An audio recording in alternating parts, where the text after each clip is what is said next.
Hello students, इस video में हम स्ट्रेस को समझते हैं। तो स्ट्रेस इज इक्वल टू होता है restoring force by cross sectional area. अब यहाँ क्रॉस सेक्शनल एरिया इसलिए लिखे हैं क्योंकि रड को कंसीडर किए हैं। ऐसे सिंपली आप बोल सकते हो stress is equal to restoring force by area.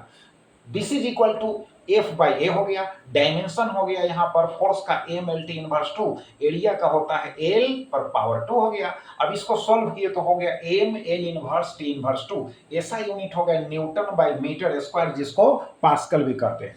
अब इसको समझो, जैसे एक रड है, ठीक है। अब रड के दोनों छोरों पर हम फोर्स लगाते हैं, एक्सटर्नल फोर्स, तो उसके लेंथ में चेंजिंग होता है। तो हम एक छोर को कंसीडर अगर करते हैं तो कितना फोर्स हम लगाते हैं, एक्सटर्नल फोर्स, तो कैपिटल एफ लगाते हैं। और फोर्स लगता है तो कहां लगता है, तो इसके क्रॉस सेक्शनल एरिया पर लगता है। बात समझ गए। और क्रॉस सेक्शनल एरिया को हम कैपिटल ए से कंसीडर किए हैं, तो जैसे ही हम फोर्स एफ को फ्रॉम बोथ साइड्स हटाते हैं, रिमूव करते हैं, ठीक है, तो क्या होता है कि जो रड है वह ओरिजिनल साइज को प्राप्त करता है। इसका मतलब है कि हमारे फोर्स के इक्वल मैग्नीट्यूड का फोर्स उसके इनसाइड में अपोजिट डायरेक्शन में काम करता है, वह उसके ओरिजिनल लेंथ को रिकवर कराता है। क्लियर।